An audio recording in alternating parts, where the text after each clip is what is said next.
Well, for those of you who don't know me, I'm Kathy Halamka. Unity Farm and Sanctuary, just a little ways down the road, and I am the lucky president of the club, which is my wonderful group of people. So welcome if you're a guest. I know a few of you. Hopefully you. Anyway, let's see. Club business before we start in on the order of the day. We are doing renewal on memberships, so if you aren't a member, it's a good time to become one.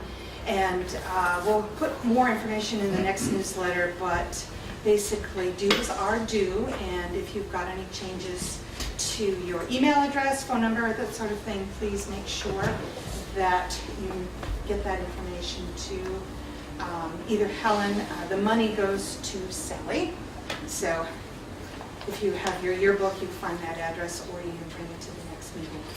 I hope that everybody knows about the place to turn back there. We're always enjoying delivering baskets full of things. They always really appreciate money, and we've been pretty diligent at supporting them over the years.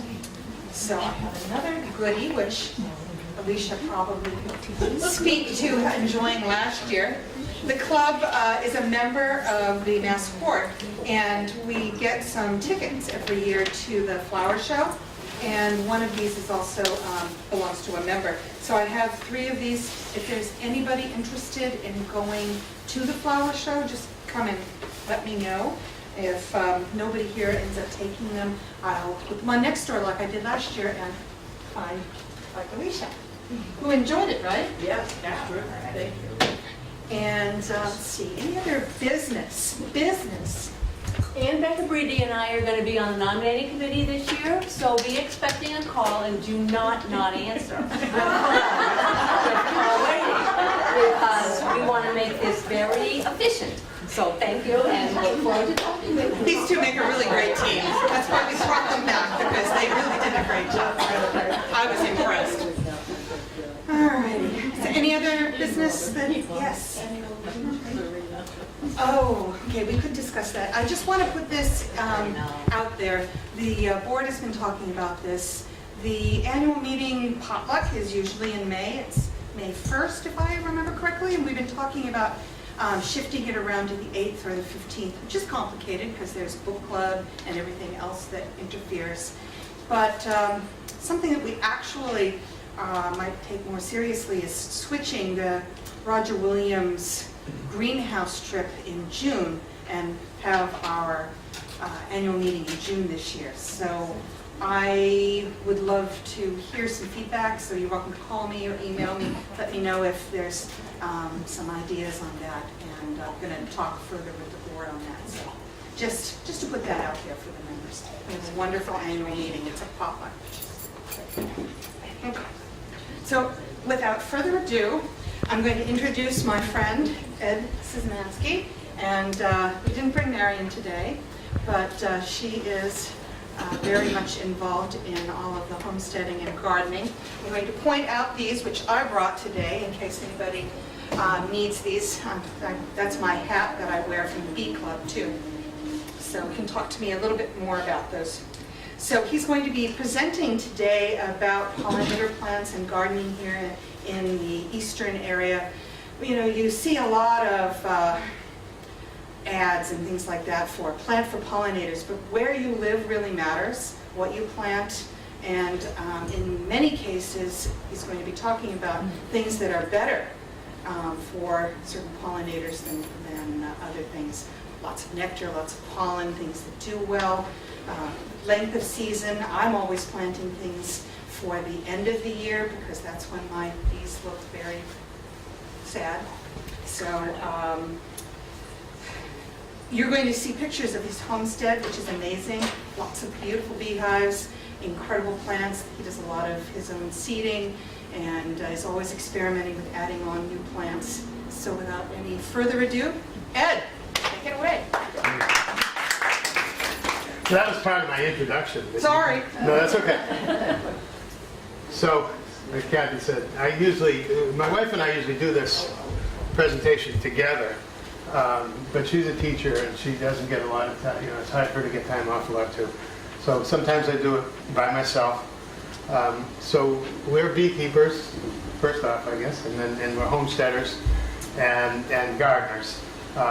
We're members of the Northeast Organic Farmers Association, the Southeast Mass Agricultural Partnership. They just formed the Agricultural Commission in Franklin. They never had one, and there is one now, and Marion's on it. I'm in my fourth and final year as the president of the Norfolk County Beekeepers Association. I'm on the board, and I take care of the website for the Massachusetts Beekeepers Association. And I have a business too, which has nothing to do with bees.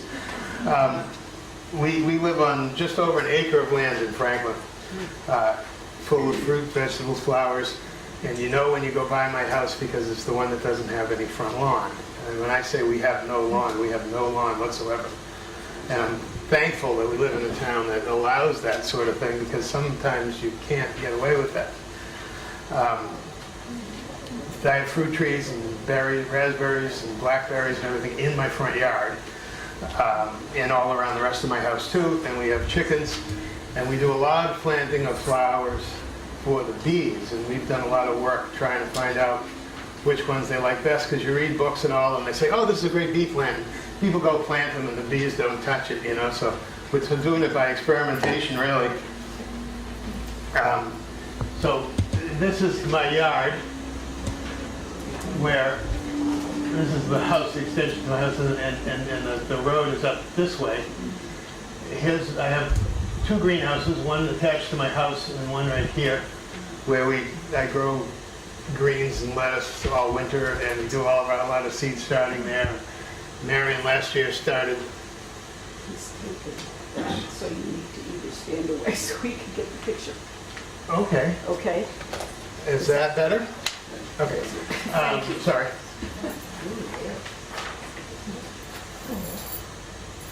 So she started, I think 9 trays of 72 little plugs of perennials last year for us to do more gardening. Because we use so many plants, it doesn't, we spend too much money if we didn't grow from seed. So we buy and we grow from seed. I have covered raised beds over here. So here's all the beehives, everything's painted all different colors. You paint your hive a single color, and then you start swapping things around. We get some really interesting color combinations. And who has bees? Okay, so I was asked if I was going to talk much about bees. This is about plants, but I'll throw in things about bees along the way when we see things. So this hive right here was featured with me when I was on Chronicle. Chronicle did a show about bees that we filmed in my yard, and I was talking about this particular hive. This one here, I think. Or maybe this one.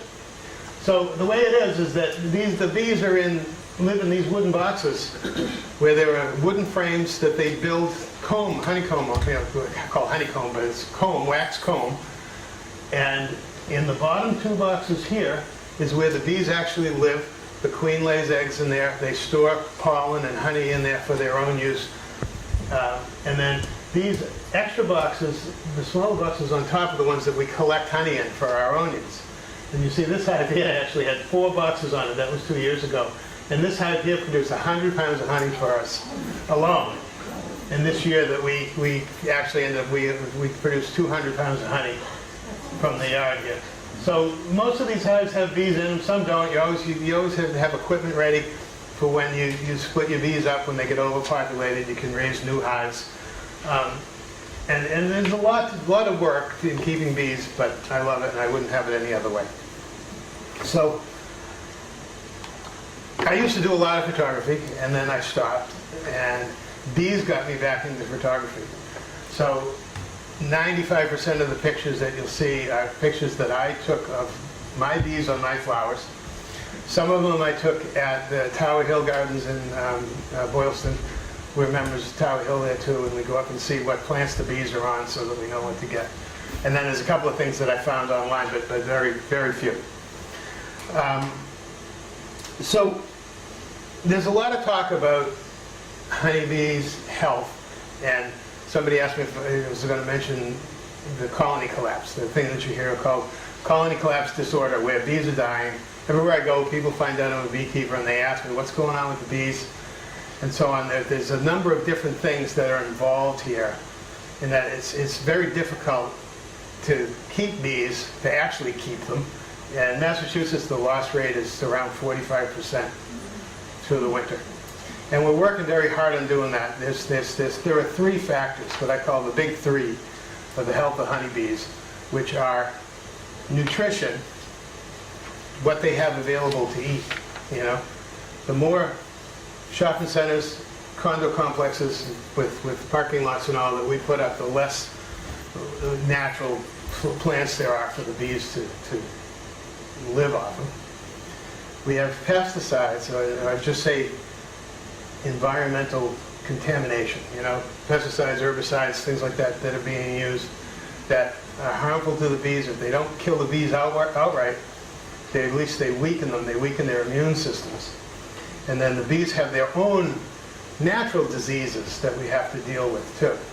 So it's the combination of those three things that there's not much we can do about pesticides. We're working on it. There's legislation going through to limit some of these things. If we keep our bees healthy, feed them well, and take care of their diseases, then they're able to deal with the pesticides better. If we can reduce the pesticides, then they're able to manage their own diseases better. So it's like a triangle that we need all three of those things. And the one thing that I have a lot of control over in my own yard here is what I give them to eat. So that's why we do this. We like to have food for the bees. We like to have honey for ourselves because it helps pay for all of this stuff.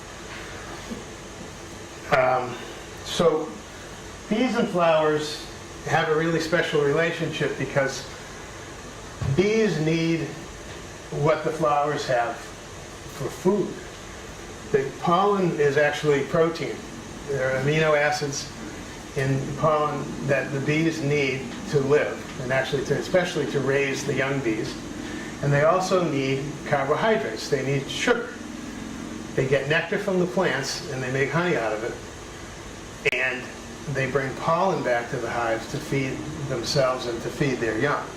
So you could do a whole talk on pollination, but if you don't know, the way it's simplified of this is that down in the base of the flower is what's called a nectary, where the plant produces nectar, and it's basically sugar water. You know, it's thin and it's sweet, but it's not honey. And these parts, the anthers here, are the parts of the plant that you see, the colored parts, are where the pollen is. So bees and butterflies and hummingbirds are all attracted to that sweet liquid that's inside of that flower, and they fly in to get it. And in the course of flying in to get it, the bee bumps into these anthers with the pollen on it, and the pollen falls down into the ovary here, where the seed is made in the bottom. So you need the pollen to produce the seed so the plant can reproduce itself. So there are many plants that can't reproduce without pollination by some method, and bees are a big part of that. Some plants, honeybees don't pollinate tomatoes, because tomatoes are pollinated by vibration. So bumblebees pollinate tomatoes, where you can get an electric razor and put it up against the plant and vibrate it. And sometimes you have to. Without bees, this is what we'd have to do. You'd have to be out there with a Q-tip transferring the pollen from the male to the female flowers in order to get squash. You know, so this is why bees are so important. They're so important to our food supply, because it's the bees that once, in a fruit plant, once that seed is made, once the pollination occurs and the seed is made, the plant then forms this flesh around the seed in order to protect it, and that's the fruit. So without the bees, you don't have the fruit.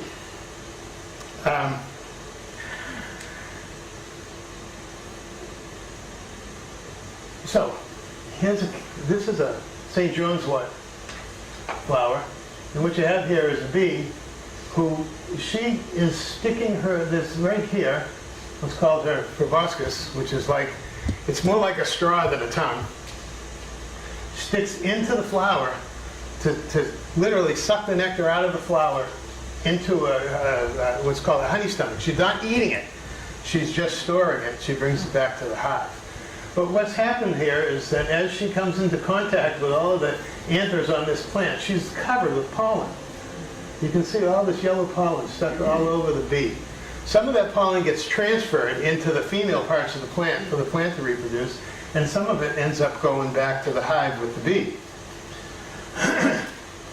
But in the meantime, she's also, like I said, drawing the nectar out of there in order to bring back to the hive.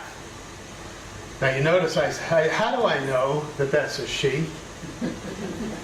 Anybody notice that I said she? All the workers are females. All right, everybody knows that? All right. So there are males in the hive, and they're called the drones, and the drone's sole function is to mate with queens. And then they die. Yeah, I know, you love that. So here's what happens. So this bee, she's covered with pollen like this, and when she goes to fly back to the hive, she starts to brush this pollen. Pollen's kind of sticky anyways, and it all collects onto what's called a clavicula, which is a pollen basket on her hind leg. And so here are bees flying back to one of my hives here with pollen. You see these chunks of pollen on their legs. There's a better shot too. All of these. This was like in the middle of the summer here last year, where all of these pollen-covered bees are coming pouring back into the hive. The thing you can't see is that a lot of these, they also have nectar in their little honey stomachs here. And you see the way this one is flying at an angle like that, and it's because she's heavy. She's filled with liquid. And so they fly in, and when they fly in and they land, they kind of crash because they're heavy with nectar. So this is what we see. This is what we love to see. I love to just stand there and watch my hives and watch the bees coming in and watch the pollen coming in. And last week when it was in the 60s, we had a couple of days where I actually saw some pollen coming in, because we have hazelnuts that are blooming right now, and they are getting pollen from there. So this I usually to the beekeepers, but just so you know, the composite nectar is a little bit complex. There's a lot of things in there, but it's basically sugar. Now, nectar can be made up of the three different basic types of sugar: fructose, sucrose, and glucose.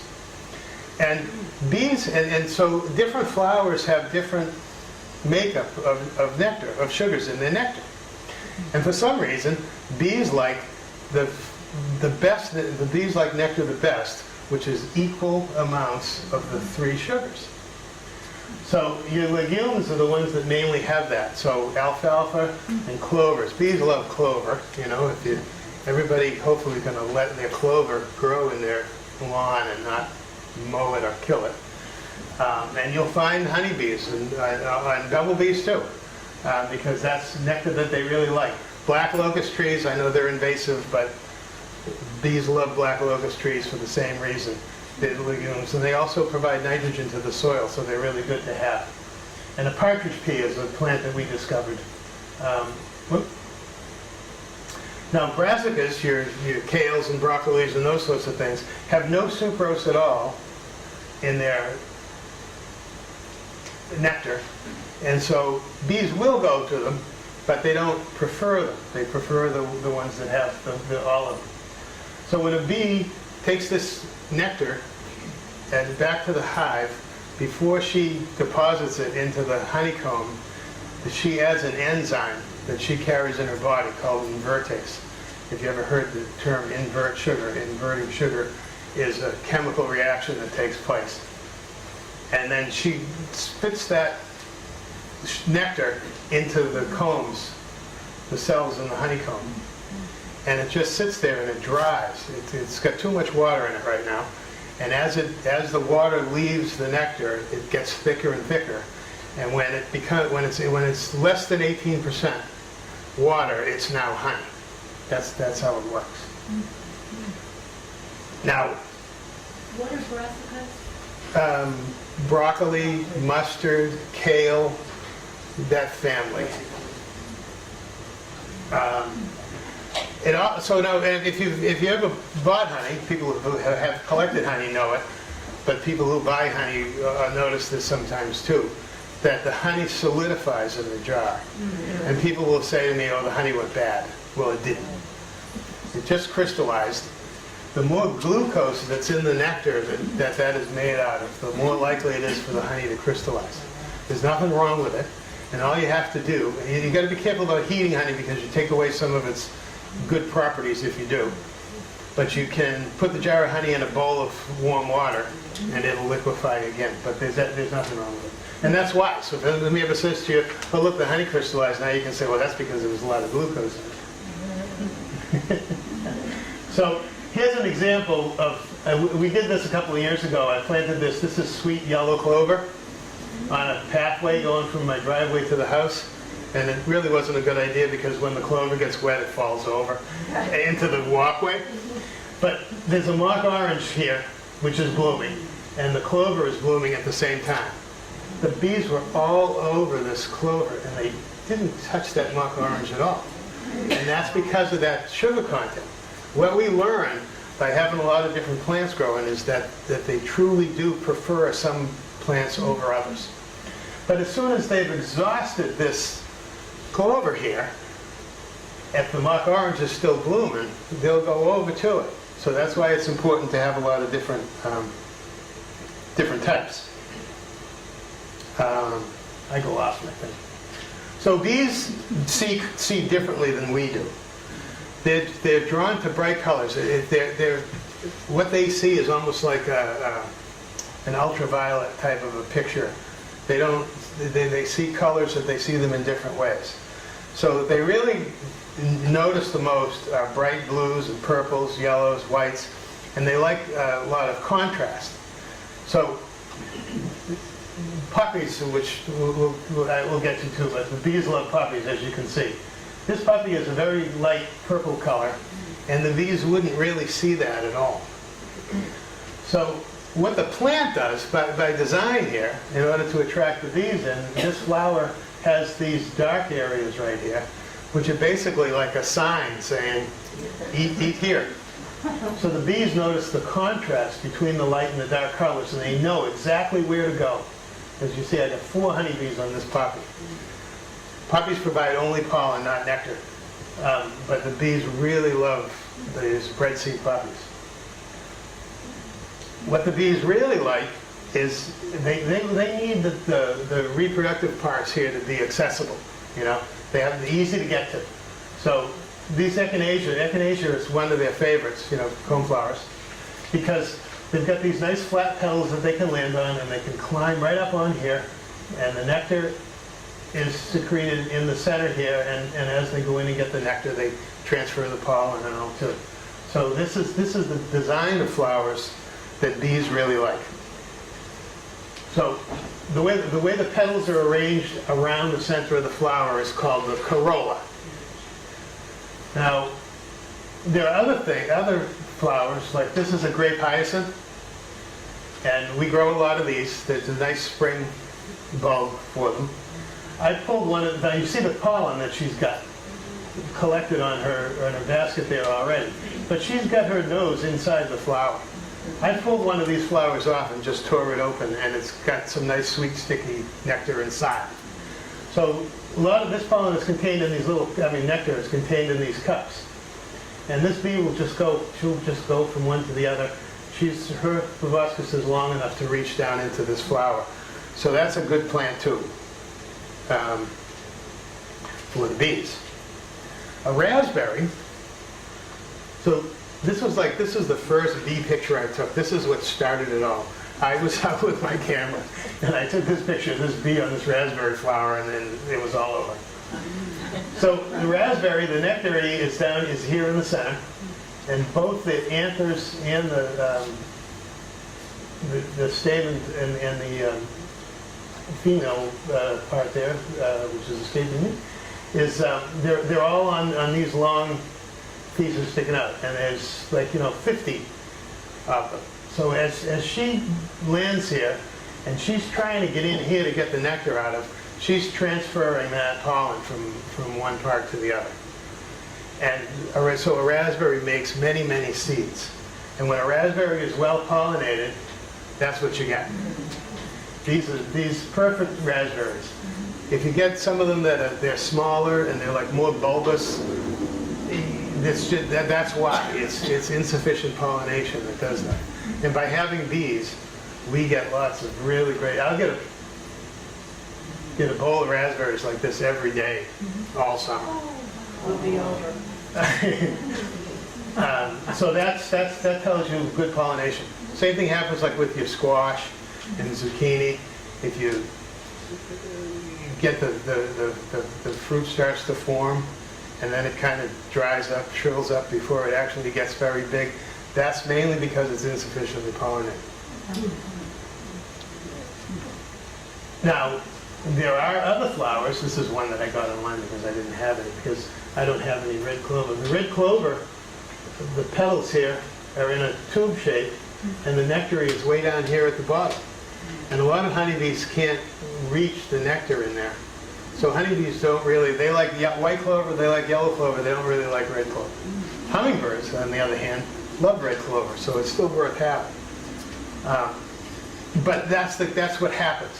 If you have, if you only had red clover in your yard, you might not have any honeybees in your yard, and you'd be wondering why. That's why. So some plants are definitely better than others. Now here's a case. This is a comfrey flower here, and this has the same situation where it's a really deep tube, and the nectar's way down in here. But what bees have done is they've adapted to foraging from flowers like this. And bumblebees do it really well. They break into the side of the flower to get the nectar out. And they actually bypass the pollination process by doing that, because they don't get into the anthers are in here. And the stigma's down in the center here too. So the bees break into the side, and you can see she's got her proboscis there right in the side of the flower to draw the nectar out of it. And you can see how these flowers here, they're all scarred because of that, because they've been basically robbed. Comfrey's really good. We'll talk about too that herbs are really good food sources for bees, because all the things that benefit us having herbs, they also benefit the bees. So it's really good food for them. Now, this is those poppies, the poppy that I showed you earlier.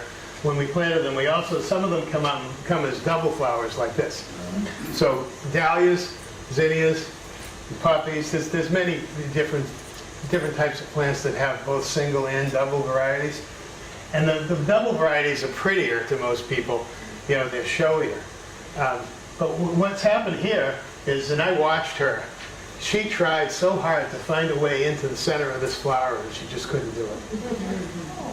So we try to avoid the double flowers, we go for the singles. The other thing that happens is that in the hybridization process of breeding double flowers, a lot of times the reproductive parts actually go away. And so most double flowers are actually sterile. So they do no good to bees at all. But they're pretty. We get them, they came in the mix, so. I don't need notes. I straight off my notes. So what we've done here is planted a number of different gardens that I'll show you. This is right at the end of my driveway. When we moved in here, there was a tree there, a maple tree that was not doing really well, but it was shading, and there was all ivy grown in there. We cleared the whole thing, and we put in pollinator garden. Now we have a lot of daylilies, because back before we had bees, we were into daylilies. We've got all these different varieties of daylilies, but bees don't care much honeybees don't care much for daylilies anyways. But there's a lot of different things. There's a patch of echinacea here. There's a flower called a wing stem that I'll tell you about. And then further down, we have these trellises. There's porcelain berries. These are hazelnut trees. So we just try to do a lot of different things. There's some lamb's ear and borage. I did this garden out in the front of the house.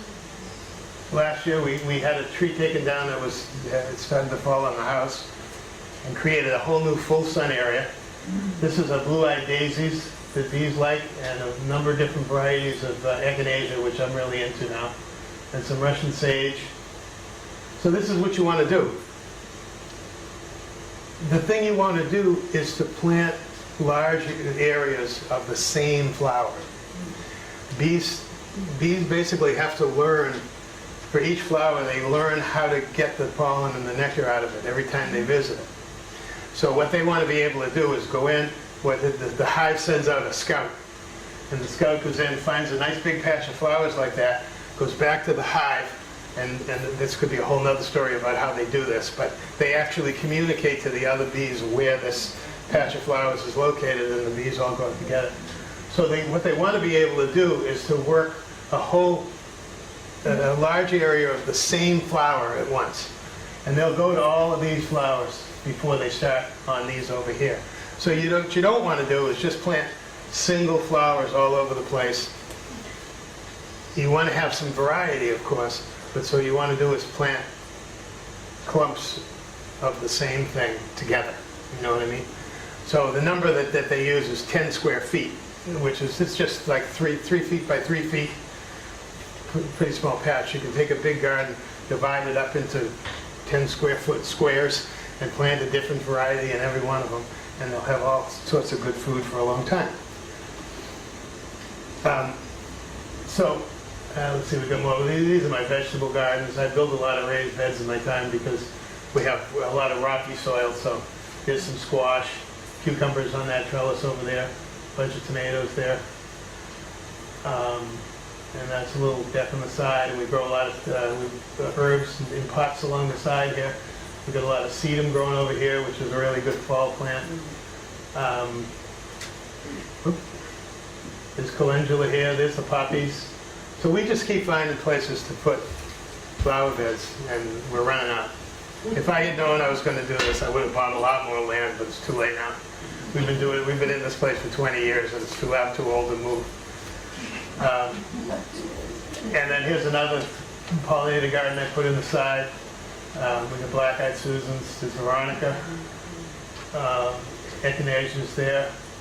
We have a lot of hosta too. We were into hosta a long time ago. We have all these different varieties of hosta.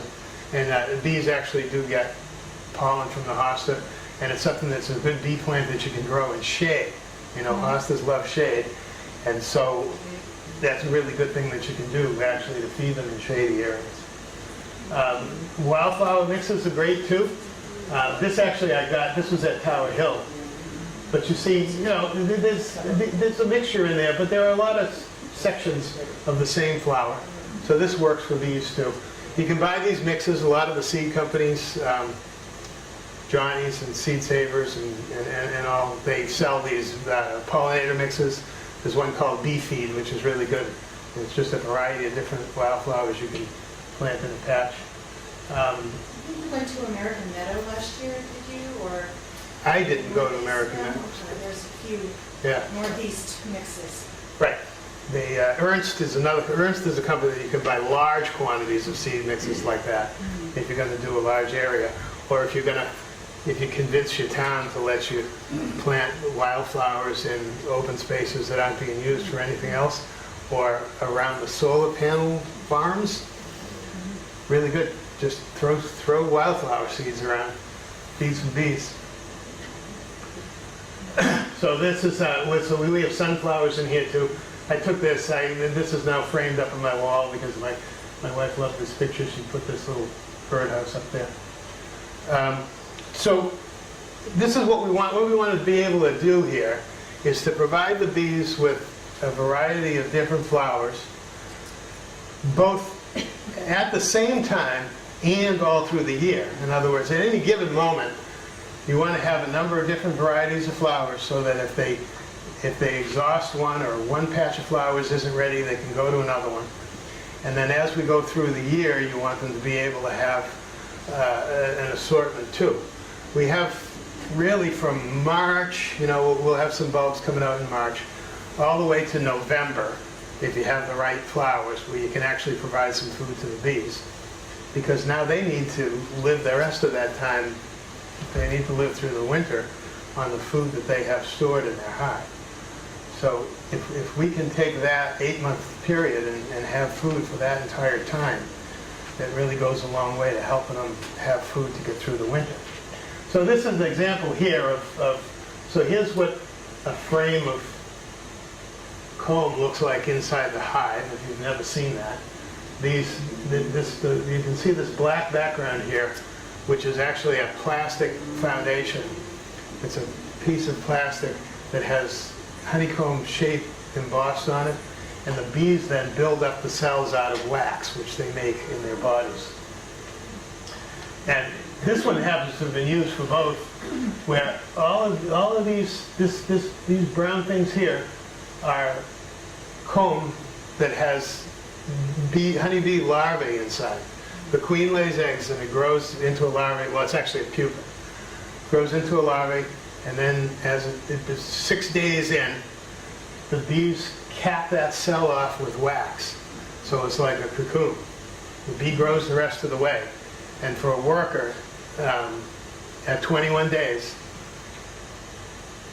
she hatches out. So these holes here, well, where newbies, I know I call them babies because they're not. They're babies when they're eggs, but have hatched out of here.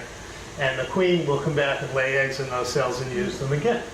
But the other thing they've done here is stored pollen. And my point of this was that, as you can see, all the different colors in here mean that these bees had a nice, diverse variety of plants to get pollen from that's stored in this hive. This is something that you really want to see. And you'll see there's different colors in the same cell. They don't care. They just pack it in. And you want to have the pollen stored close to where the brood is, because before they do cap those off, the bees feed the larvae with pollen, with something that they make up using the pollen called bee bread, that it helps them develop into adult bees. So that's what you like to see inside your hive. Healthy looking bees that we're busy working, a lot of pollen stored, and a lot of new bees on the way. Worker bees live 42 days. So there are bees dying all the time. A queen in the peak of the year, in the middle of the summer, can lay up to 1,500 eggs a day. Population of a hive in the peak of the year can be 50,000 bees. And there are new bees coming and going. If I look in I look in my hives more often than that, obviously, but if I were to look in a hive one day and then go back 6 weeks later, all of those workers would be different ones. And that's just the way the cycle works. So what we did, I tried to, we have a lot of different flowers, and so we've gained some experience here with what the bees seem to like the best, and also through research and literature and all. And so we tried to make a top 5, which I wasn't actually able to do, to narrow it down quite that close. But so we did. So what I did is first arranged is the top plants for each season. Now you have a handout there that we've broken down trees, shrubs, flowers, month by month. But we can just talk about some of them here. So one of the first things to come out is the snow crocus. These are the very early crocus. You have 2 different varieties of crocus in spring, one earlier than the other. I have some that are getting ready to flower. Of course, they're going to get snowed on tomorrow. But so we do actually see blooming in February, and you can see these bees, they're getting pollen off of there. And so an early crocus like this is really important, because now, as we start to get into February and we start to get some warmer days, the queens start laying eggs again in earnest. They can actually start laying some in January, but now they're going to really ramp up their production of eggs, the production of brood, and they need something to feed them. There are artificial pollen substitutes that we can put on top of our hives, but of course natural food is much better as it is for us, it is for bees too. So a very early pollen source is really a great thing to have. The weather has to cooperate too, because it has to be warm enough for the bees to actually leave the hive to go foraging in order to get this. So some years it's too cold and the bees actually miss it. But we're going to have them because we want to have it there when we can. How warm does it need to be? Well, people see, it seems that some bees are hardier than others when it comes to that, but 50 degrees, they'll really start coming out. When you get down into the lower 40s, they sometimes, and if the sun's on the hive, they come out, and if they fly too far and they get cold, they actually die. They don't know enough to come in from the cold, I guess it's the bee that came in from the cold, right? But once you get into the 50s, they'll be out. So when you get, like I said, when you get 60-degree days like we had last week, the bees are out in force. And hopefully, there's something for them to get. They're out flying around looking for stuff, and hopefully we have things for them. So then these are the later crocuses that really come up blooming in May. And then again, it's mainly pollen that they're getting from this, which is important for the brood production, but they also need their carbohydrates too. So at this point, we're feeding them sugar syrup in order to keep them, because March is actually the worst month of all. More bees die in March than any other month because they've been eating all the food that they have stored in the hives. It starts to get warm out, and a lot of beekeepers think, hey, we made it, it's spring, March 1st, but it's not. And you have to watch out, and we actually have to supplement their food if they run out of food. But it's really nice for them to be able to have pollen. Dandelion really signals the year, the start of the flower year for the bees. Anyways, we'll actually get some in April now too, because the bloom times are changing all the time too. Well, with climate change, beekeepers are really going to have to adapt to this too, where our weather patterns are changing, and the times that the bees are in full production and when the flowers are in production is going to start to vary. And hopefully the bees are going to be able to adjust to that. And we need to be able to adjust to that by planting things. If you always have things at the right time, then you compensate for that. So dandelions are coming out earlier and earlier. But dandelion is really one of the first good nectar sources for the bees for the spring. So a lot of people, once they see a lot of dandelions out, is when you start to put those extra boxes on top to start collecting honey. Extra. The bees will bring in as much honey as they can, even more than they need. So in case anybody thinks that we're being mean by taking the honey away from them, it's really not. They will actually overload their hives with honey. And there won't be any room for the queen to lay any eggs if that main part of the hive is full of honey. There's no room for the queen to lay eggs. As the workers start to die and there's no new ones to come back, you can actually kill your hive by having it too full of honey. So we put the extra boxes on top to give them some place to store it. And then the benefit is that we get to take that. And as long as we stop at the right, usually Labor Day is when we take off the last of the honey, and then anything that they collect from there until the end of the year, that's for them to have. It's really important to not take too much honey for your own use, such that you don't leave them enough for the winter. Bees can go through 30, 40 pounds of honey in the winter. It all depends on how cold it is, sometimes even more than that. So anyways, now the dandelions, they're starting to get nectar from. The Grape Hyacinth, I mentioned, there's nectar in these. There's not a lot of nectar in each individual flower here, but there's a lot of them. And you can plant 100 Grape Hyacinths in a 4x4 square. And it actually ends up being a lot of food to get, and they love these things. There's a white one where you got a different variety, and you can see the pollen, and this one is very light colored. But she's in there, she's getting nectar out of there at the same time. There's a Grape Hyacinth patch that we did. So like I said, we're always finding spaces in between things to put things. And bulbs are great because they'll be, once they pass in the spring, they don't interfere with anything else. Lunaria, which is, you know, the money plant, the seed pods look like silver dollars. I don't think it's not considered to be invasive, but it acts like it. I mean, these things just spring up everywhere because those seed pods are very light and they blow in the wind, and we have it pop up everywhere. And so we've actually named our place Lunaria Farm because we have more Lunaria in our yard than anybody. But the bees love it. It's an attractive flower, nice purple color. Has a grayish colored pollen. They get nectar from it. And it goes all the way through May. You know, it starts blooming in May and goes all the way through to July.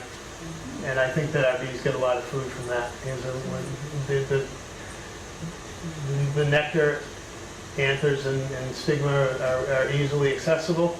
Bees can fly right in, so it's a good plant for them. If you can tolerate the way they spread around and keep them under control, it's a good plant to have. Camasia is something that we just recently discovered. It's a bulb, and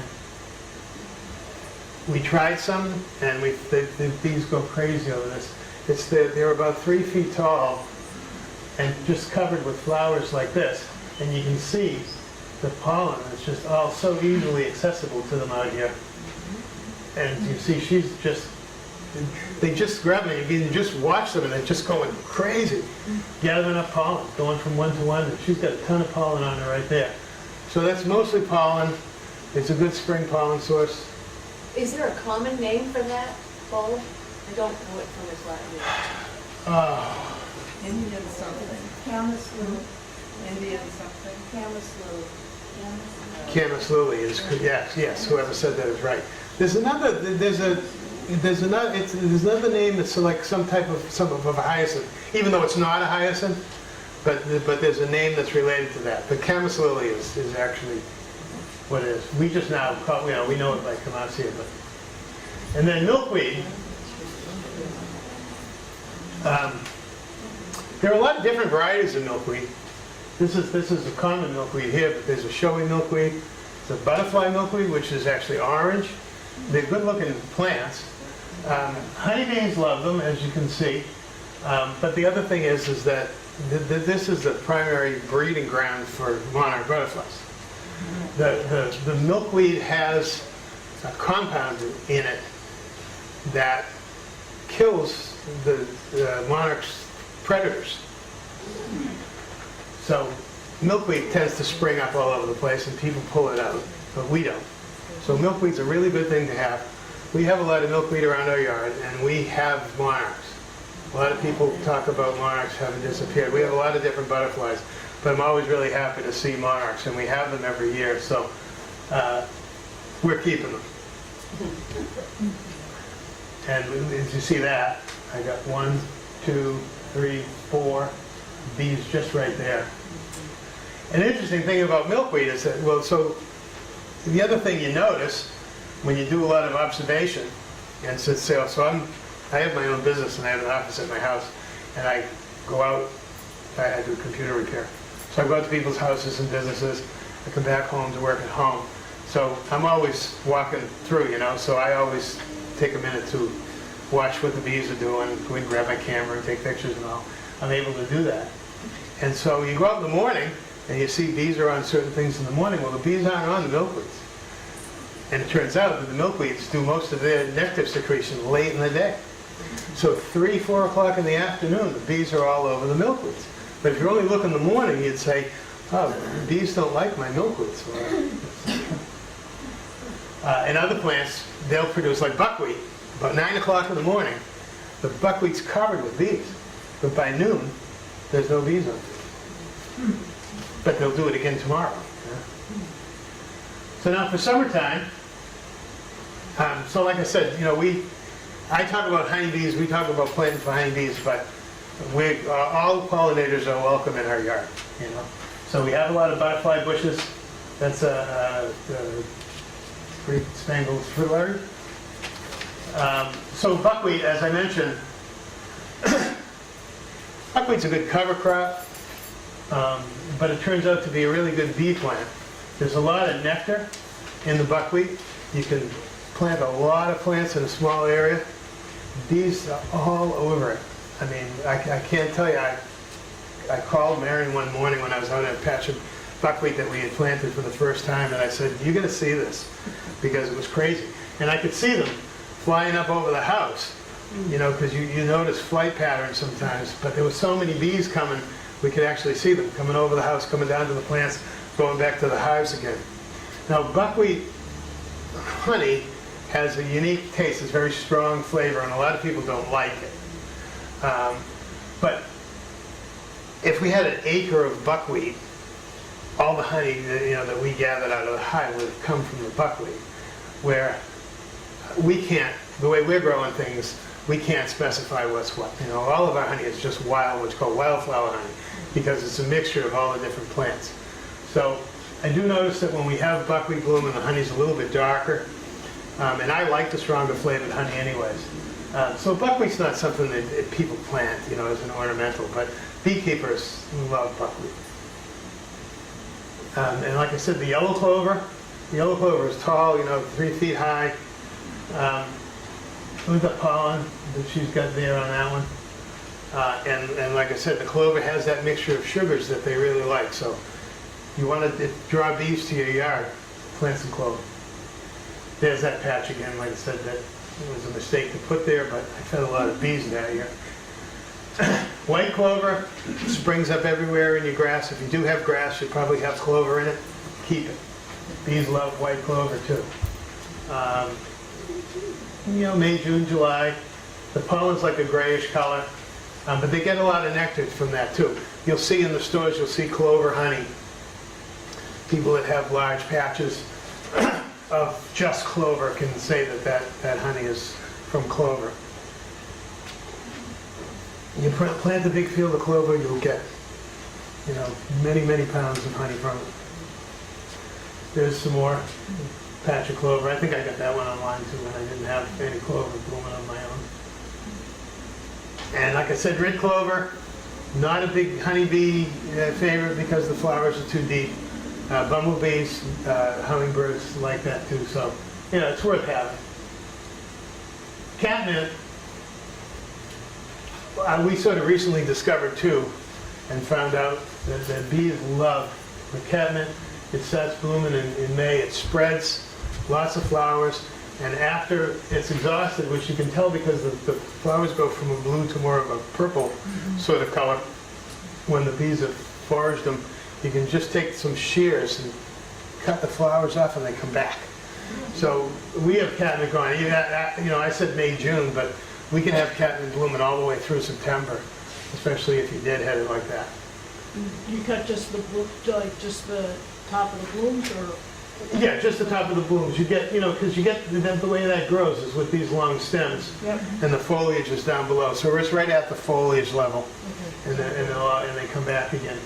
There are a couple of different types. This is Fason's catnip. There's another one called Walker's Low, which is a good one. And there's a pink-colored one called Candy Cat that we haven't had before, but I have some coming. So every year we make an order to Bluestone Perennials. I'll talk about suppliers in the end because I found the suppliers that don't treat their plants with systemic pesticides, and that's who we buy from. So we have an order of about, I don't know, 35, 40 perennial plants coming in April from Bluestone, and there's Candy Catman in there, so we'll see how it goes. And the poppies, and these are breadseed poppies, which we call breadseed poppies so that we don't have to call them opium poppies, but that's what they are. But it's not, you know, they're legal to have. As you see here again, the bees just go crazy over these things. And early in the morning, so these will basically only bloom for a day. And especially when the bees get foraging on them, they just fall apart, the petals fall off of them. But in the morning you get, it's like a pod on top of the flower there. And we have noticed, like 6 o'clock in the morning, when it's sunny and warm, bees flying around the poppies, literally waiting for them to open. It's just amazing. I have more bees on poppies probably than anything else as far as number of bees per flower, you know. And like only pollen they get from these, but this is a lot of good. This is mid-season pollen for them, which is very important. As you can see like that, it's amazing. They just go crazy. I get videos of that too. Of just they actually lose their minds over it. It's incredible. If they, you know. As I said before, echinaceas are good because the nectar and the pollen are readily accessible to them. I said question mark there because the pollen's all different colors. I had read somewhere that some of the varieties that are available now, like Echinacea, aren't really very good for bees because they don't have much pollen. Not as much as the species will anymore. I think that might be true. I've noticed that different colors they tend to go to more than others. The regular purple, you know, the Purpurea, the real purple coneflower, there's a native variety of those. They're not quite as pretty. The petals are stringier, you know. They do like those. They like the purple ones. They like the red ones a lot too. The yellows and the oranges, I think you're right. They don't go to quite so much. But I wouldn't say they, you know, I mean, it's not that they're not good for them. I mean, they're not bad for them. It's just that they tend to prefer some over others. The sort of pastel yellow ones, I think they have a hard time seeing. They don't. One of the things the echinaceas don't do like the poppies do is to have those high contrast areas, the guides there. And I really think that the bees don't know that they're there. They do like the white ones.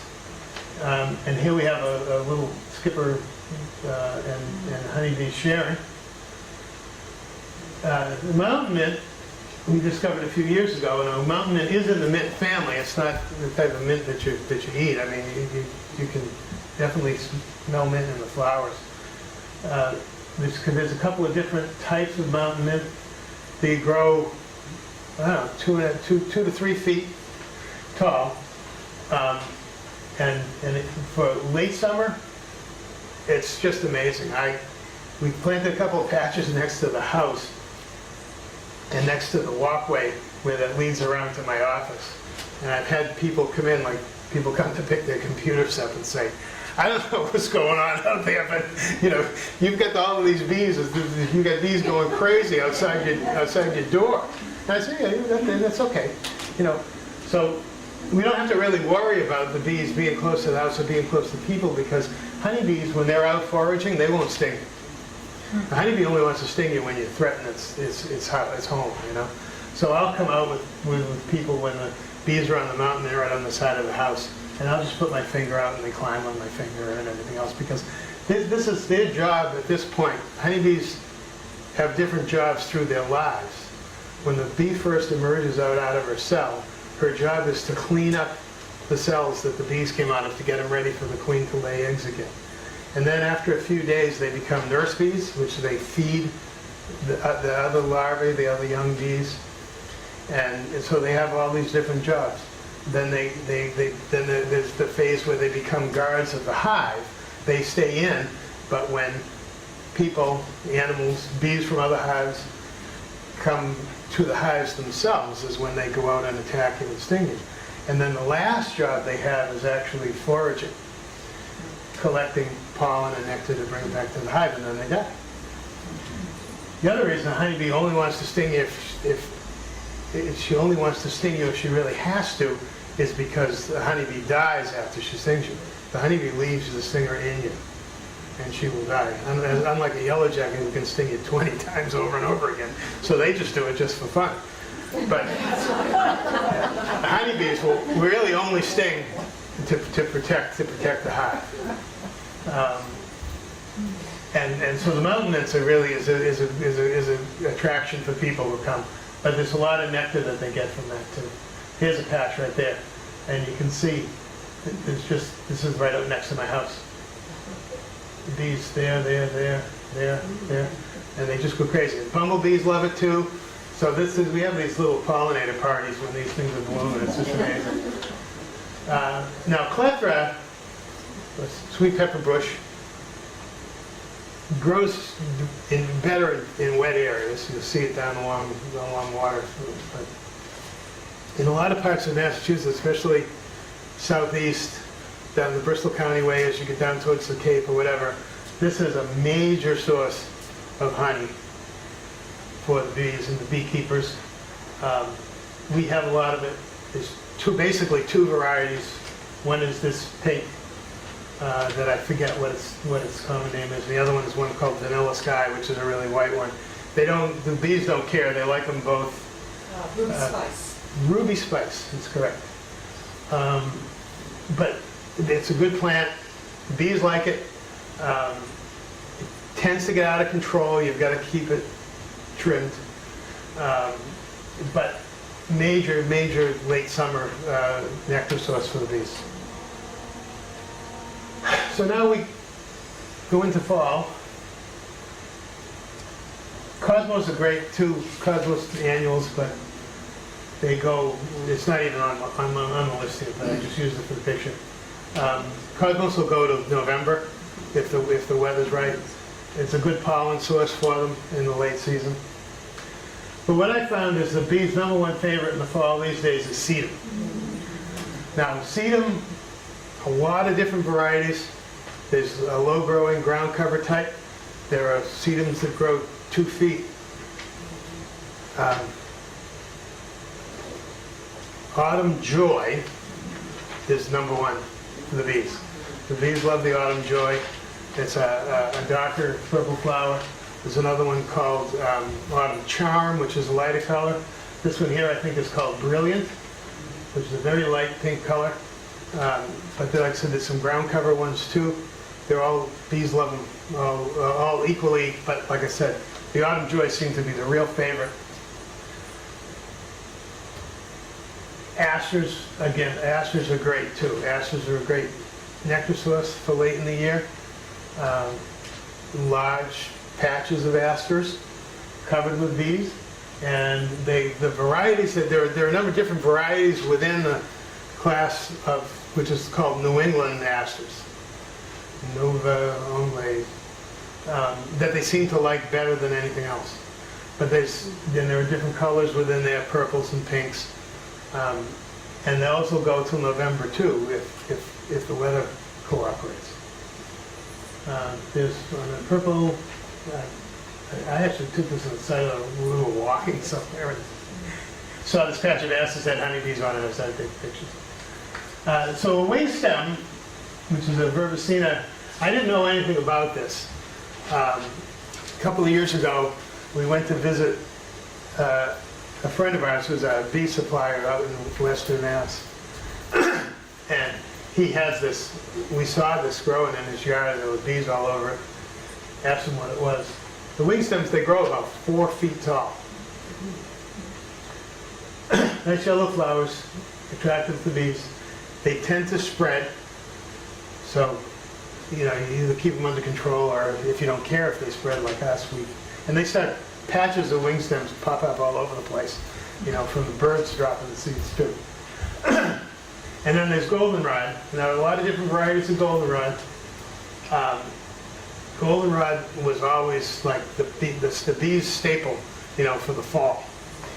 What's been happening is because of some of the droughts that we've had, and our droughts have been worse in the fall.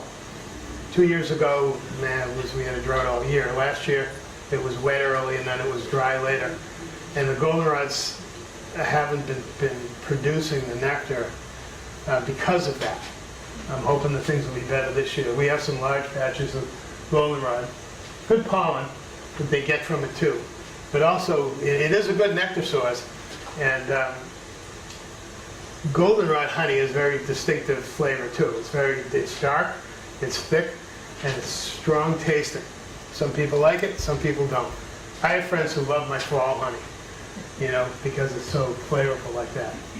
But the other interesting thing about goldenrod is that new beekeepers who have goldenrod growing in the yard, when the goldenrods producing nectar and the bees are bringing nectar in, the new beekeepers will be calling up their mentors saying, I don't know what's going on, but it smells really bad out of my bee yard. So as the goldenrod nectar cures, it smells like what we can only describe as dirty socks. And you really think they're saying, I'm not kidding. I mean, all you have to do is just walk through the path between the hives and you say, ah, goldenrod nectar. But it really is pretty foul smelling. But the honey doesn't smell. Once it's cured, it's okay. But it is a very, very strong tasting honey. But it's a very important food source for the fall. A lot of people tear it out because a lot of people, view it as a weed.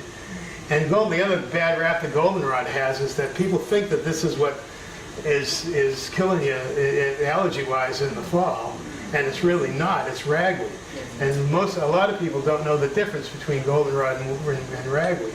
And they're spraying Roundup on the goldenrod, and the bees are on it. So I encourage people to keep your goldenrod.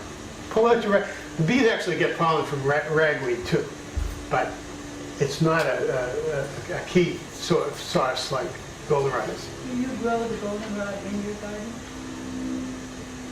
It chooses to be in my garden, yes. But that's where your bees get their goldenrod. Oh yeah, we have natural patches all over the place, and there are others that we've actually brought in. There was some showy goldenrod, only grows like 2.5 feet high. So you can actually put that in the garden in the back part of the border or whatever, and it's a very nice looking plant. So yes, some we purposely put some in, and a lot of it just showed up, and it gets to stay. It's the way it is in my house. If you flower, you stay. And sunflowers. Sunflowers are actually another very good fall pollen source for the bees. My daughter loves sunflowers. She always has. So she was away at school, and when she graduated and she came home to live with us for a while, the first thing she wanted to do was have a sunflower bed. We have found that this lemon queen is the bee's favorite sunflower. It's not a huge head, probably 6 inches or so maybe. Nice lemon yellow color. It's a little bit different than some of your common sunflowers. Bees get pollen from it, and of course birds then get the seeds. It's incredible. The goldfinches and the Jim, you had a question? Yeah, just as a beekeeper, many sunflowers are pollen-less that you can buy them, so you have to look. If the bees have these that have pollen. I think the teddy bear is pollenless. There's a lot of pollen. Yeah. The meter around the house has got a lot. And then Mexican sunflowers and bees tend to like too. Those are more orange and bronze colors, and they go very nicely with the lemon queens. Yeah, everybody groans, So, sometimes you're hesitant to even mention it. There's a lot of people that are so against invasive species, and we fight about this all the time. Japanese knotweed is everywhere. The towns try to eradicate it, they spray it and everything, but it comes up all over the place. And I know it'll take over garden areas, and I know it chokes out native plants. It's an incredible fall food source, late summer or fall food source for pollinators, and I mean all sorts of pollinators. So we have a controlled patch of Japanese knotweed in our yard, and it's about 50 feet from my back door. And when the knotweed is in peak nectar production, I can hear the bees on it when I come out my back door. I'm not kidding. You'd think somebody was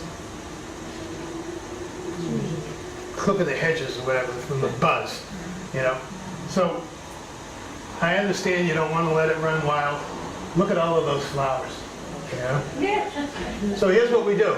So I have about a 30-foot circle here. On the side, there's a path that runs down here. We actually put this here when we help somebody thin out, another beekeeper thin out an area in his yard. We have some stones and logs lining this area here. The knotweed steps to poke up, and there's a bunch of other stuff coming up here too at the moment, and we mow it down.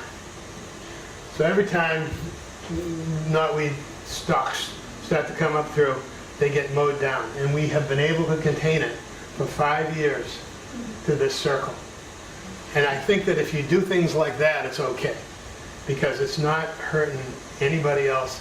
It's not hurting anybody, any other plants or native plants or whatever, and it's doing a lot to feed my bees. So when we gave this talk for the Worcester County Beekeepers Association a couple of years ago, and so we talked about it, and that's what it was in the crowd. There were fights erupting between people of whether you should have it or you shouldn't have it. So I explained this about keeping this under control and all of that, and so this woman raised her hand, and I said, "Yeah, you have a question about that?" She said, "Yeah." She says, "What happens when you die?" I wasn't thinking about that, but. So anyways, we can't keep the knotweed under control. So last year we discovered dahlias as being a good food source. Now, this is what, and Marion found this particular variety called Bishop's Children, which there's a number of different varieties that have names. Bishop so-and-so. As a group, they're called Bishop's Children. Nice open flower. Everything's accessible right there. And we had them bloom into October, maybe even November. Multiple bees. I'm going to say I got a bumblebee and a honeybee sharing the same flower here. They're red, pink, yellow, bronze color, all within the dahlias are a bit of a pain because you have to dig them up. We have like 100 dahlia tubers in plastic Rubbermaid containers full of peat moss in the basement, hopefully overwintering successfully so that we can plant them again. They're worth all of the trouble for providing bees with pollen in the fall. And they're nice too. I mean, they're beautiful flowers. But I've had these bee frenzies out here, close to poppies for the fall, So we'll always have dahlias.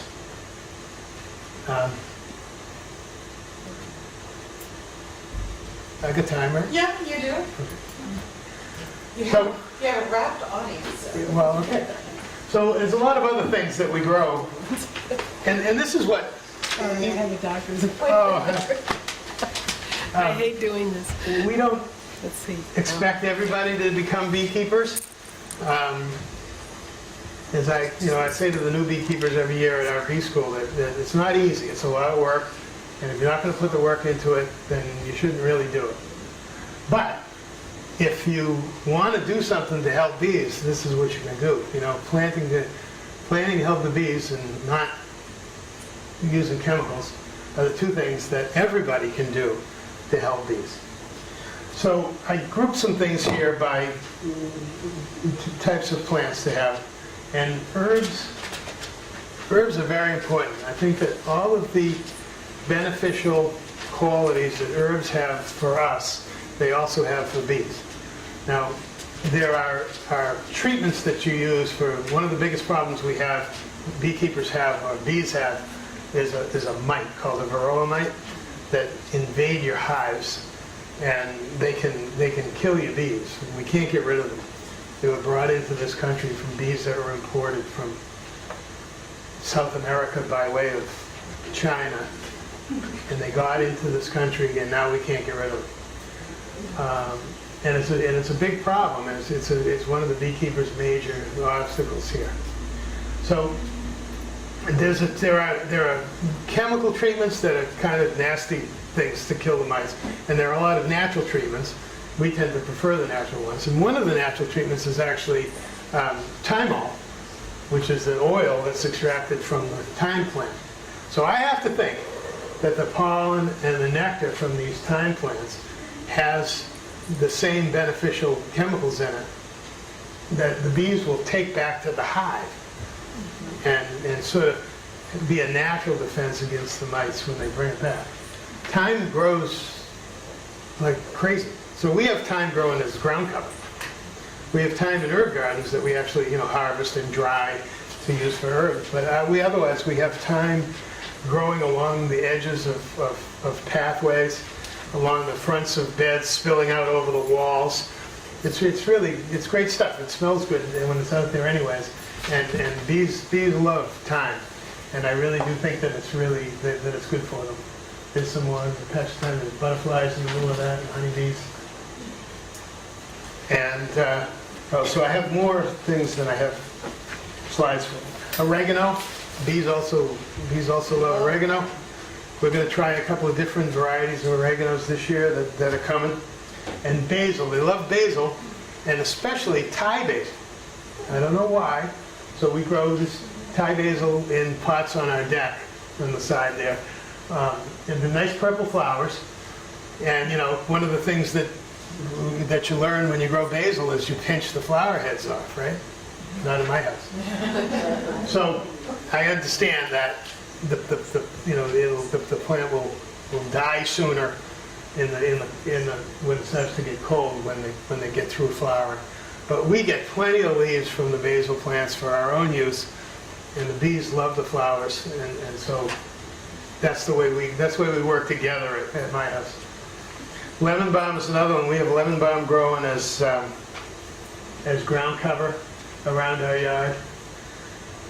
They love that. Motherwort is something that we grow. Lavender, marjoram, sage, all which are good, herbs for our own use, and all which. Bee balm? Yes, bee balm too. I have bee balm in here somewhere too. I have a really good bee balm picture. And calendula is great because it goes so late. Like I said, I took this picture on November 17th. It was warm enough for the bees to be foraging, and they're out collecting pollen. And I've actually had calendula flowering in December, if it stays warm enough, but I'm finding that our fall is lasting longer. So when you grow things like this, it actually provides some late season food for the bees. They can get pollen, and they're going to store the pollen in the hive for when the queen starts laying eggs again in the spring. Now they have some pollen there for us. So calendula is a great thing to have. So next, we can, our fruits. Fruits are great too, because fruits not only feed the bees, and they feed us too, right? So we have raspberries. Well, that was the raspberry. That was the picture that started me taking pictures. We have these patches of raspberries like this. I build these supports with wires, and then once they're done flowering and start to set fruit, cover them with netting, because birds love them. We grow a number of different varieties of raspberries that fruit all year long. Like we put in some heritage raspberries, which are very late. We had raspberries that they weren't quite ready to pick yet, and they died because it got cold. So I can harvest raspberries every day from June to November if the weather cooperates, and bees are all over. Blackberries, honeybees love blackberries. The flowers are nice, and good thing about blackberries is that nobody else eats them. I never find birds eating our blackberries. So I'm growing more blackberries, I have to tell you. I really like them anyways. Pears are good for bees. We have 2 Asian pear trees. I like Asian pears better than regular pears. I just think they're tastier. So I have 2 trees about 10, 12 feet high. And we usually get, 40, 45 pounds of pears from the 2 trees. And last year, I noticed a lot of bees. Just early on, we had a lot of bees on the pear flowers. And we actually had to start picking pears because the branches were breaking. And we ended up getting 85 pounds of pears from 2 trees. So we have pear sauce and pears canned in syrup and pear butter and you name it. But because Mary does a lot of preserving. And it's really great because we're still eating our pears now. And When do you harvest your honey? When it's ready. I mean, is it ready Okay. during the season, or is it mostly in the fall? Or? Well, mostly in the summer. And I said that, I wasn't trying to be a wise guy. You watch, as they start to collect it, June, July, August, whatever. they pack the nectar into those cells there, and then when it's dry enough, when it's actually honey, they put a capping of wax on it, like I showed you over the brood there. So that's how you know that it's ready. So you look in the boxes there, you pull the frame out, and if it's open, you can just see open liquid in there, it's not ready yet. Once it's all capped off with wax, then it's ready to harvest. So you can do a little bit at a time. You can harvest some and put the comb back in again for them to fill up again, or you can wait and do like a whole box at a time. So we can start harvesting in June, some years, June, July, August, and then you get the goldenrod and things like that blooming, and then we can have another harvest in September. One other question. Where can we get your honey? Just from me, I don't sell my honey anywhere in particular, I have people that want it. I usually set up a little display at my shop. So my customers come in and out. I have a huge waiting list. The people ask me for honey you live in Franklin. all the time, yes. Jim? You sell Sherborn honey at Zalfrid's, in my house, Maple Street. It's a Zalfrid's restaurant, made it, yes, honey, limits you around. There you go. There's a lot of local honey available. No, I just wonder where Yeah. yours is available. Yeah, that's just right from me. Okay. And my email address is on the plant list there too, so you can email me when I have honey available. How can you tell what kind of honey it is? I mean, there's clover honey, there's this honey. How do you know Well, what your bees visit all different types of plants? I don't, because I have so many different kinds of plants, so that I can't really tell. So the best way to know is to have a large area of the same thing. Same thing. Like especially like in England or the whole Great Britain area, they grow a lot of heather. There's heather everywhere. So you stick out a hive, hives in the middle of these fields of heather, it's heather honey. A lot of people can tell by tasting it. You do develop. If you do have areas where you can grow specific large patches of flowers, so that you do get a specific honey, you learn what it looks like, what it tastes like, and then you know. Like I know somebody that has a pick your own blueberries farm in Franklin, and they have bees there. So that honey is blueberry honey, because that's what's there. So it's hard to tell. One thing I noticed, it was 2 years ago actually now, that I was seeing, our bees run all their flowers in the spring, and then it came into early summer, and the bees were coming and going out of the hives, but they weren't on our flowers. And I actually kind of set out to figure out where they were going.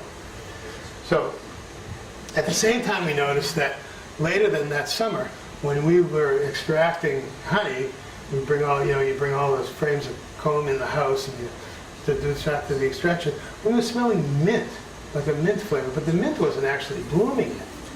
But the honey had a minty smell to it and a little bit of a minty taste.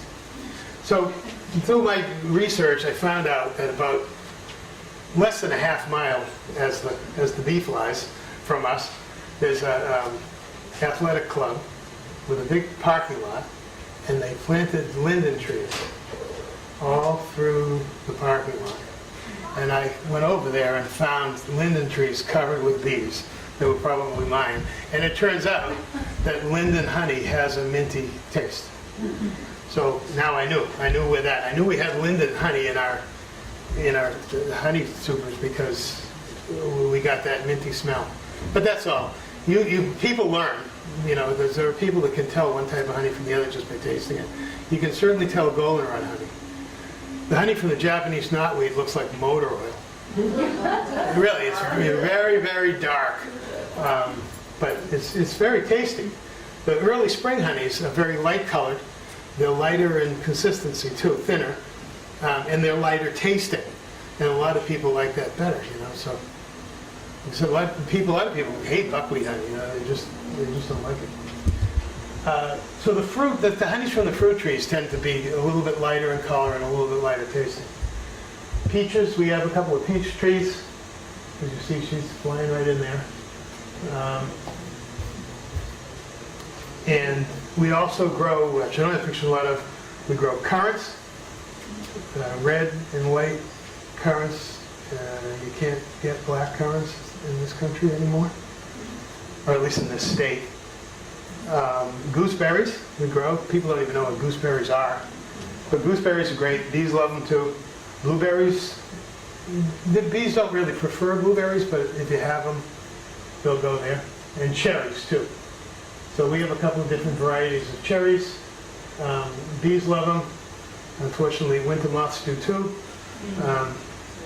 But I haven't seen a lot this year, so I'm really hopeful. I was able to harvest some cherries last year. I had a small cherry tree that I just completely covered with netting, and I actually got cherries from it for the first time.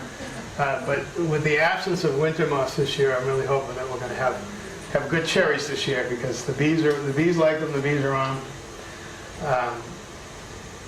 There's a different one, a different cherry that we have with a bee on it too. We have redbuds. We were in Virginia many years ago, and we saw redbuds blooming. Redbuds are cool because you get flowers before you get leaves. And I bought Marion a redbud tree for Mother's Day when we first moved. The thing's about 35 feet tall now. And this is a good early pollen source for the bees too. The hawthorn, we have a hawthorn tree that when the winter moths are under control, the hawthorns flower. Bees love that too. Actually ended up planting, we had a hawthorn tree that I put a bluebird house on a pole very close to the hawthorn tree. I had bluebirds moved in, and the bluebirds, when the babies were in the nest, in the box, the bluebirds would sit in the hawthorn tree and take the caterpillars back to feed the babies. And the hawthorns did really well because the bluebirds had cleaned all the caterpillars off of it. So here's a case where we're not using any chemicals to control these things. We actually benefited a different species by, and so the bees then got to enjoy the flowers. The bluebirds got the caterpillars to feed the babies, and so that's a win-win situation there. A BB tree is something that people don't know a lot about. It's known as Evodia or Tetradium, you can call it too. We first learned about them at Tower Hill. And this isn't mine. I got this picture from somebody else, I have to say. I wish it was. There must be 20 bees on that one cluster of flowers. So we have a couple of small ones growing now. Trouble is, I'm getting too old to plant trees because I'm not going to see them. And then Seven Sunflower is another one. This also was at Tower Hill. Very interesting bark. It's like a gray color, peeling bark. Very attractive looking bark, and just loaded with flowers and loaded with bees. So trees are good too if you have places you can put them. You know, I don't like to have trees shading all of my gardens and all too, but if you can find places to put them, because that whole canopy there, you know, you have a good sized tree is equal to like an acre of flowers, you know. So you get the right trees for the bees, they really love them. And bees like, of course, maple trees are a big pollen source for early in the year. People have maples blooming already, they're getting close, and that's a really good early pollen source for bees too. So keep your maple trees around. Some bulbs that we do, aconite is a very early one. We have some coming up now. It hasn't bloomed yet.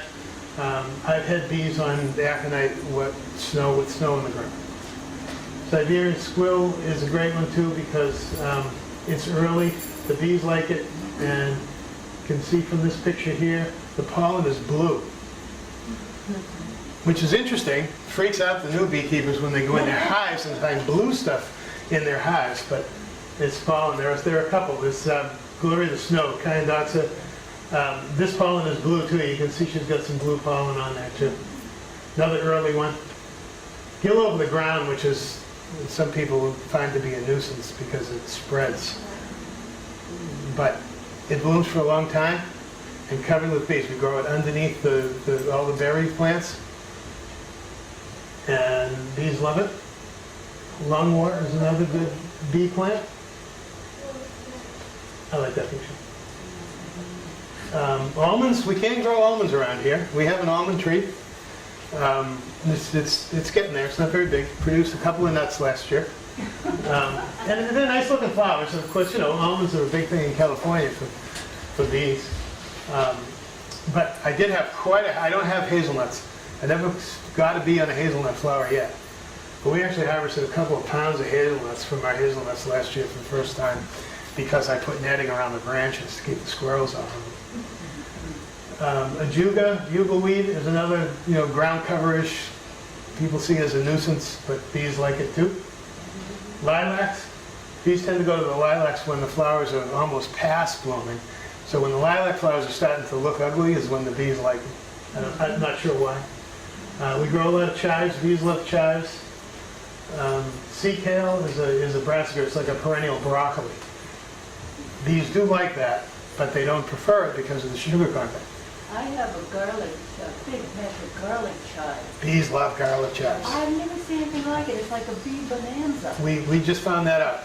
And so we're growing more and more. We grew some last year. Nice little white flowers. Yeah. And they're good to use for cooking too. I mean, really good. Here's the mock orange. Again, same picture, but when clover was done, they went to the mock orange. Turkish rocket is another brassica family. There's a mustard family plant. Bees love that too. Look at some nice pollen there. I have a wild honeysuckle, which is an invasive too, but we keep it under control. Bees love it. Silver lace vine tends to take over too. You got to keep it under control. Covered with bees. The bees love the alliums. All your onion families, bees love scallions, onions, alliums. Bees like them. I don't think it flavors the honey negatively. Although I guess if you had a whole field of onions, it'd be interesting to taste onion honey. Russian sage, they love a lot of these perennials. Coreopsis, they particularly like this red one. Don't know why. Vegetables, they do. Cucumbers, had a lot of these on our cucumbers last year, and we got a lot of cucumbers. Scallion, like I said. Elderberries, we have a couple of elderberry trees. Small flowers, bees love them. Lots of berries. Asparagus flowers, like we were noticing this dark orange pollen coming into our hives, and turned out it was from the asparagus, when the asparagus go to flower at the end of the year. Butterfly bushes, they love. I kind of speed up, I think. Yeah, I was going to say, Butterfly bush. a chance to ask some questions too. And, okay, Ironweed. so, these things are all on your list. Yep. The the perennial geraniums, bees like Veronica, pink and white Veronica, but not blue. That's my experience. Balm. Here's your bee balm, and the famous thing about getting bee balm is that butterflies love it.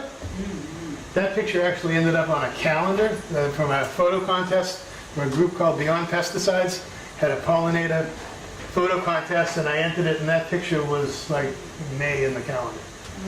And then I got that.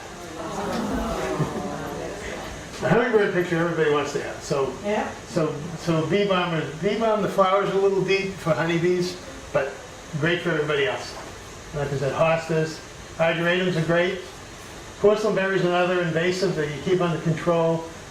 Has very small flowers. The bees are all over, and you get these really cool berries afterwards. Nice different colors. Like I said, partridge pea. Rosa Sharon is a minor. Thistle, bees love thistle. Cosmos, borage. The blue-eyed daisies were good. And Phacelia. Phacelia is something that you can grow like buckwheat, large quantities of it. They said that Phacelia actually fell out of favor with farmers and people that grow crops because there were so many bees on the Phacelia plants they were ignoring the food crops. But we've had some, and bees have been on it too. And like I mentioned, basswood. Witch hazel is really good because it blooms really early, or really late, depending on how you look at it. But you can have witch hazel blooming in the winter. And if it's warm enough, the bees will go out and get pollen from it. I just wanted to say at the end here is that, like, ways that you can help. Don't have any more grass than you have to. Plant patches of flowers that are on my list there. Encourage your friends and neighbors to plant flowers. And I really would, if your town puts in a patch of solar panels, talk to them about sowing some clover seed underneath them. You know, there's no cost to the town, no cost to anybody. And it'll really help. When you go buying plants, take a look to see. Some of the big box companies, Lowe's and Home Depot and all, have pledged to, they're going to try to eliminate selling plants that have been treated with systemic pesticides.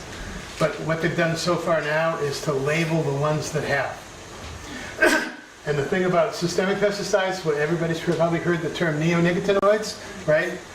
Are the seeds are treated, the plants get treated when they're young, and the pesticide lives in the plant. So it's all through the plant, so it's in the pollen, it's in the nectar, and those are the things that we're really working to get control. If you're buying chemical, if you really do need to spray something, read the label and take a look and see whether it's safe for bees, and never spray it on flowers that are blooming. Like I said, know what I ask. So I go to a nursery, I ask them. If they can't answer me, either because they don't want to or they don't know, I don't buy their plants.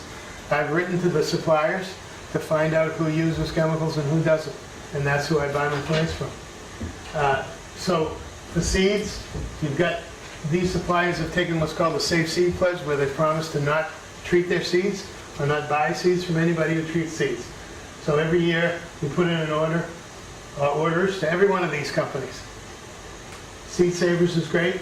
Hudson Valley is good too. They have nice, very colorful seed packets. Baker Creek has a catalog that's like a magazine, and it's gorgeous, incredible. So we like to stick to those plants, those suppliers for our seeds. So when we buy plants, the same thing.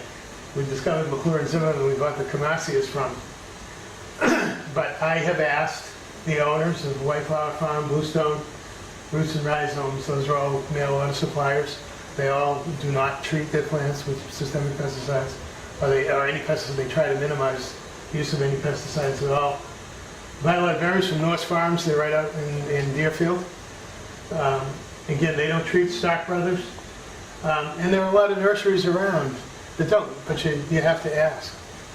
And don't be afraid to ask, because you have a right to know what you get.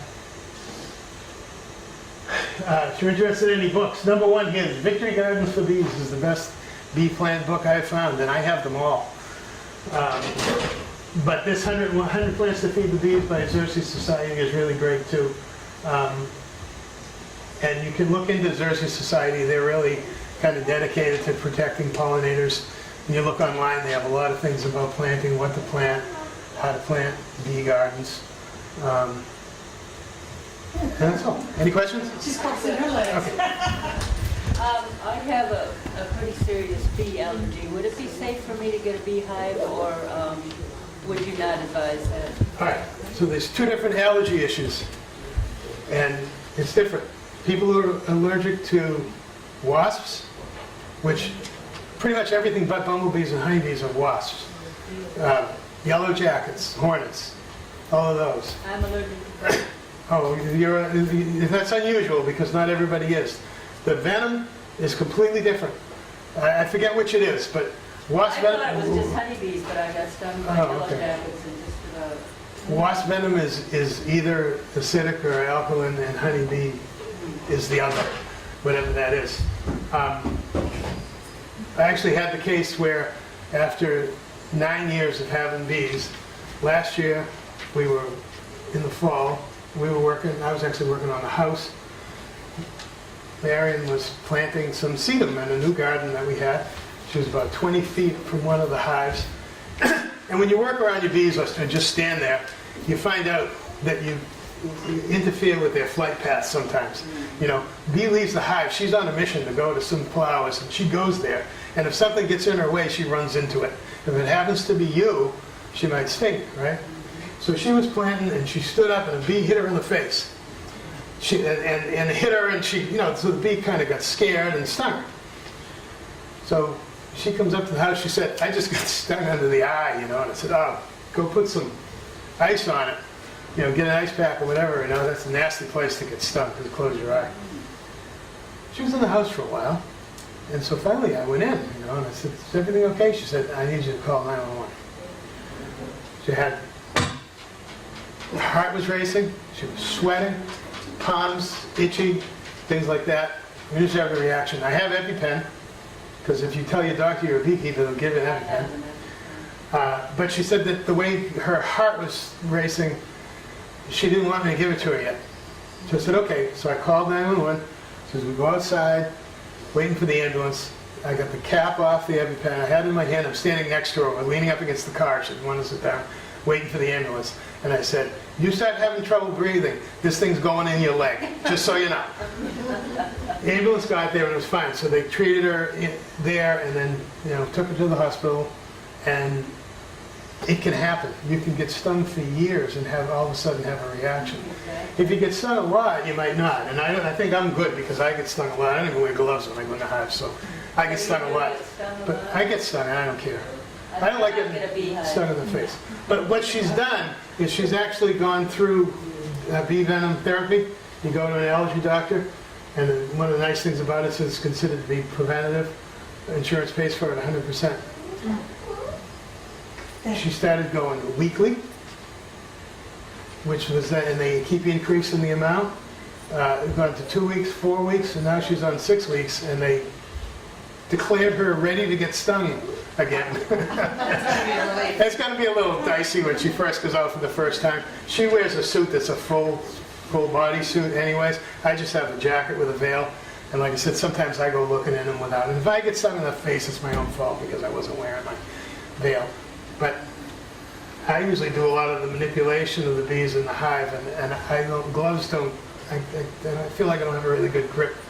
So I don't wear gloves. So so we'll be going through the hive, and she'll notice that all of a sudden, like my eye goes like this, and she'll say, "Did you just get stung?" I say, "Yeah, I get stung on the finger when I pick them up." But so I guess I'd say no, unless you want to go through you want to get the shots. It works, and I know somebody else. My nephews, some of them one almost died, and they went through all the shots, and I don't think it helped. Yeah, then I guess not. You, I was going to say, we'll have one more, and then you can all ask maybe a personal. Well, this is Go for it. my usual whiny question No, it's about okay. deer. Since deer. I can't even have spring flowering, I made everything. Is there anything you can think of, especially in the spring for the bees, that deer might sort of, They were eating her vinca. Let's put it that way. The deer don't seem to like the sedum for the fall too. Do they like They don't eat the oregano crocuses. thyme, the really strong No. herbs? I don't have deer eating is there herbs. anything in the spring? They have- They'll eat all the flowering. The herbs are all good. The herbs. I don't see them eating bulbs, crocuses and hyacinth and things like that. Tulips. Yeah, they love hosta too. They love hosta. Yeah.